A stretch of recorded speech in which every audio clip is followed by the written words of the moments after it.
Today we're talking about the 10 best items you're probably not building, or maybe not building enough. Now I obviously can't speak for everyone here because there are always outliers, and depending on what level of play you're on, you may be building some of these items more, or maybe one of those is your personal favorite. But generally speaking, I hardly ever see these items being used, while I think that they are very strong items. Now keep in mind that I'm not talking about items like Stone of Fall here that are simply not used because they're not stat efficient enough, but items that I think actually have a lot of value and are often underrated. Smite has a lot of obvious item choices that you will be using most of the time because they're very strong, but many of these are applicable to a decent number of situations and should, in my opinion, be utilized more. There are some honorable mentions first, which are sometimes being built or are maybe not quite stat efficient enough, but generally almost fall into this top 10 category. The first ones here are the overarching topic of anti-heal and wards. Something that way too many people on lower levels of play simply underestimate. But that's just on lower levels of play, and other levels of play they're actually being built to a decent amount, so honorable mention at best. The next one is Pythagorum's Piece. Now Pythagorum's Piece is still incredibly stat efficient when it comes to its passive, giving your entire team, if you were full magicals, basically 150 magical power, or if you had 4 physicals and 1 magical, it would be 80 power physical and then 30 magical power. So the passive is good. The problem that the item currently has is that it lacks an identity overall. It worked better when it still had cooldown reduction, but now it's kind of in this weird, awkward mixed place. It doesn't really have that much power, it doesn't really have enough tanky stats to be super survival, and then it comes with magical penetration, which you would typically combine with other stats. The item just takes away a lot of damage from a mage build, a lot of power or other options that you could go for that amplify your damage, and it doesn't really have the stats to fit in a more tanky role anymore because it now has penetration instead of cooldown reduction, and that's just not as beneficial when you are tanking. So I think Pythagorum's Piece is still good, it's just kind of hard to fit it onto anyone at the moment. The next one is Ancile. Now Ancile is built sometimes on some specific gods, but in my opinion not nearly as often as it would be warranted. Especially with Runic Shield being a bit out of the picture compared to before, I think this item has a lot of useful applications, especially against characters like Ymir, like Habois, and they're often just not being used. So I think Ancile is an item that should be way more on the forefront of many people's mind, because the overall stats of the item are very, very good. The next one is a bit of a prediction, which I think will be very justified once the next patch lands, and that is Golden Blade, because I think Golden Blade at the moment you can justify not picking up that much, but next patch it will be an extremely potent item for a lot of characters, and I have a strong feeling that many people are not gonna pick up on that very quickly. Many don't even follow the patch notes, and it's gonna take quite a while until we actually see this item get the use that it deserves at that point. And then we have Staff of Myrddin. Staff of Myrddin is an item that is actually really interesting now with its mix of power, magical penetration and cooldown reduction, making it a very good fit for many builds, and it comes with that very strong unique passive as well. The only place where we already see people really making use of it is in the Pro League. That said, I can't really say that people are not building it because it's being used in a lot of meme builds. So otherwise I would have made the top 10 cut here, but because it's actually used, maybe not in the way that is intended to be used, but in other ways, I can't quite give it a spot there. And that brings us to the actual top 10. And in spot number 10, we have Spear of the Magus. Now Spear of the Magus is an item that got hit pretty heavily with nerfs in the beginning of this season, after being a very dominant item choice beforehand, and I think most people would agree that those nerfs were justified. But that doesn't mean that Spear of the Magus is entirely terrible on everyone in every situation now. Especially gods like Ragin can make decent use of this item at this point, and I don't ever see anyone actually using it. However, different from other items on this list, I do think that Spear of the Magus could do with some smaller buffs, and that's why it's only in spot number 10. The next one is Toxic Blade.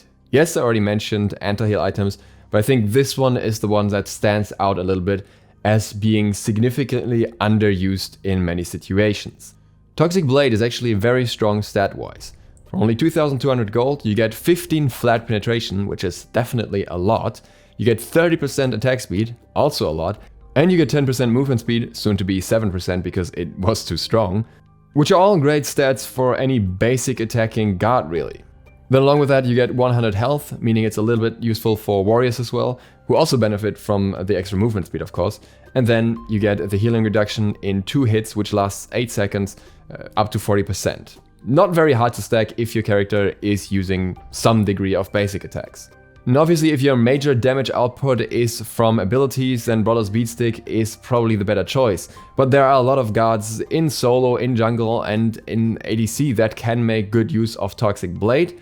And it can also be considered as a late game survivability boxing item in a game where you otherwise don't have that much need for anti-heal, just a little bit. In spot number 8 we have the only non-conquest item, and that is Specialist Blessing. Now I think Specialist Blessing is criminally underrated. The item comes with 10 HP 5, which is very nice in the early game, just a decent amount of sustain, 20 MP 5, which is the same as Chronos Pendant for example, 10% cooldown reduction from the start of the game, and then if you stack it fully you also get 10% extra movement speed. This item makes the early game so much easier for characters with healing capabilities, because you don't even have to stack anything to get the cooldown reduction and you can spam your healing abilities from the start of the game essentially due to the MP5. You also get to 20% cooldown reduction in combination with CDR boots incredibly fast. And speaking of fast, you're also going to be super fast once the item is stacked. Spot number 7 brings us to the only relic in the list, and that is the Cursed Ankh upgrade specifically. Now I am aware that some, though very few people, are building the normal Cursed Ankh against the typical culprits like Hell, like Aphrodite, and so on. But the item goes well beyond that, and the second aspect is so often underrated. If enemies are healed while under the influence of the upgrade Cursed Ankh, they will take 20% more damage from all sources for the duration of the curse, which is 10 seconds. That means if you're against a Varman, if you're against a Terra and fighting the entire team and they all have that ult on them, or if you're against a Cthulhu who's buffing up and healing his team, they will all take more damage. And if you want to make life even more hell for them, you throw in a frenzy along with that and you can just burn through anything, no matter how much self-sustain they otherwise have and how much they buff themselves up. And that brings us to spot number 6. Winged Blade. This item once upon a time used to be almost staple in many builds, and nowadays it's super rare to even see it. But what I find worse than just rarely seeing it is how it's not really used in situations where it's super effective and has been known to work for a long time. Think for example against guards like Nemesis, like Bastet, where it's super obvious that this is a counter and you still barely see it being built. But also think of other guards where it's maybe not quite as obvious, like for example Raven, where his entire follow-up is significantly weakened if you get away from his 1 due to the slow with Winged Blade by increasing your own movement speed through that. And going back to our upcoming guard, it will also be an excellent counter to Cthulhu, whose main CC is starting off with a slow, and if you get out at that point, you'll never get rooted. I do understand that there are reasons not to build this item, but I think it's heavily underrated for how good it can be and how cheap it is. Spot number 5 goes to Bulwark of Hope. Bulwark of Hope is maybe something that you will see on very low levels of play sometimes, but outside of that, hardly anyone ever builds Bulwark of Hope. And I can understand why. There are often better choices. You are often looking towards items like Pestilence instead, which give you better stats in some regards and also come with anti-heal. But there are situations where Bulwark of Hope is still really good. Namely situations where you're looking for that one specific magical damage burst counter item, and maybe not even on a tank. Maybe you're building this on a mid lane or a jungler. There are simply more games in the casual and the ranked scene where you will face a single snowballing enemy that's your main issue, who could happen to be magical. And people do build Height of the Nemean Lion when that's the case for a physical character, but most rarely ever seem to do the reverse with Bulwark of Hope. Bulwark of Hope is not the cheapest item, not the most stat efficient one, and not one that you would want in a situation where it's not that usable. But in a situation where it is useful, you get 350 extra health essentially as a shield when you get hit by burst. And that counters so many burst guards so heavily, leaving them with little options afterwards. In spot number 4 we have Atalanta's Bow. Now in this case I have to say that in the pro scene we have seen this item a fair bit, and on high levels of ranked, I think it's also used more. But most of the general player base is undervaluing this item based on the fact that on its release it was not exactly great, and Hastened Katana was simply a better choice. But since then there have been a lot of item changes that nerfed Hastened Katana in various ways, stat-wise and price-wise, while buffing Atalanta's bow, making it a much more interesting choice. If you're playing a god that needs to stick to enemies to some degree, but isn't 100% reliant on being super close to them all the time or has other mobility options and items as well, then Atalanta's bow is fantastic. 30% attack speed and 30 physical power make for a very good mix on any hybrid or AA god, and 10% movement speed means you still have the same base movement speed as someone with Hastened Katana for 300 gold less with a lot more other stats.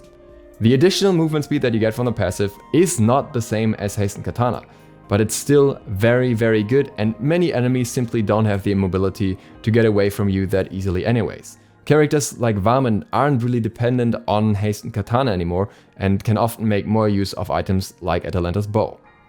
Spot number 3 goes to Talisman of Energy. Now I know, you will say this item is bad, it's too situational and everything, I've heard it all before. But hear me out here. For 2150 gold, the base stats are actually pretty solid. 60 magical protection and 300 health, that is good. It's definitely something that is worth its price in that regard. And I think the passive is drastically undervalued by most players.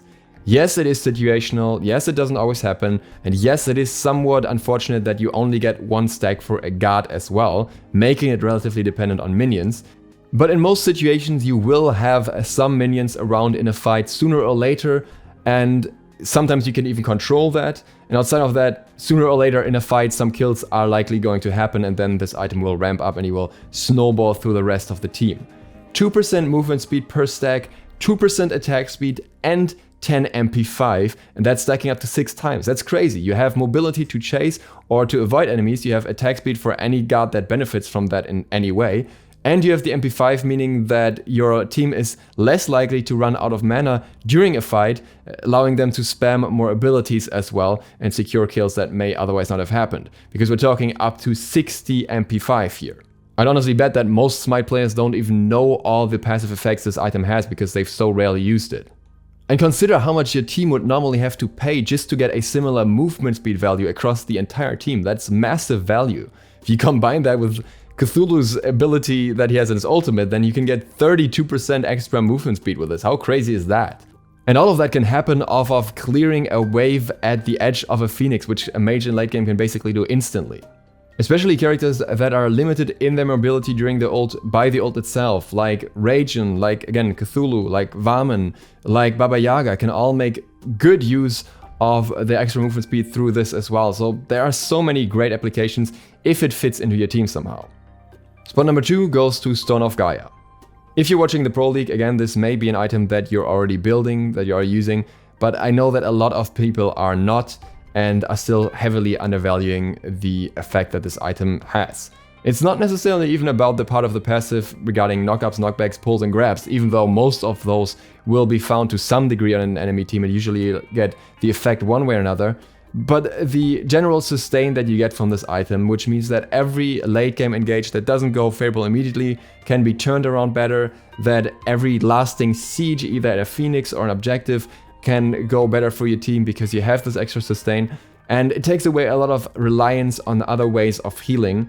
And in my opinion, stat-wise, it's still very strong. It doesn't have the tankiness that some other items bring with it, but 400 health is more than enough in addition to the extra sustain to justify this item choice. And that, in my opinion, goes both for solo laners as well as supports, especially now that we have a 6th slot when we can sell our boots and we don't lose out on mobility through that.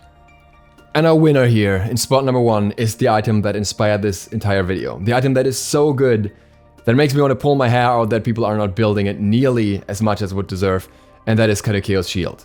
This item is absolutely fantastic all around. If you look at these stats alone, 30 physical power, 35 physical protection, 35 magical protection, and 100 health, you have a very strong hybrid mix of defense and offense that is almost close to pure defense items of other sorts. If you look at, for example, Runic Shield in comparison, it has a little bit more defense, a little bit more health, and a little bit more power, but entirely lacks the component of physical defense, obviously, because it's a pure one-side defense item. And Caduceus Shield combines this so evenly that you can almost build this as a first item in solo on some characters. Realistically, you typically want it around 4th slot, but it's just really strong stat-wise for 2,500 gold. But the big kicker with this item is that it increases your entire team's healing, and so many characters in this game have healing. Rod of Asclepius would fill this niche if it was better stat-wise, but it's not. I think it's better for your team if you build Caduceus Shield, and if you have a healer, they don't have to build Rod of Asclepius, just because you get so many good stats out of Caduceus Shield. If you have a healer on your team and you're playing a physical solo or a tankier jungler, or maybe even a physical support, you really have no reason not to build this. It will push your team forward so much, it will help you so much, and if you have a character that benefits themselves a little bit at least, then it's even better. Especially with all the anti-heal going around these days, this is such an easy way to offset at least part of that very easily while not really losing any stats in return. And that's it for the top 10 plus all the honorable mentions. I hope to see more of these items in the future in my games. If you're new to the channel, feel free to hit the sub button and maybe the bell if you want to stay updated for future Smite content. And other than that, thank you guys very much for watching. I hope to see you for the next one soon. DukeSloth, out.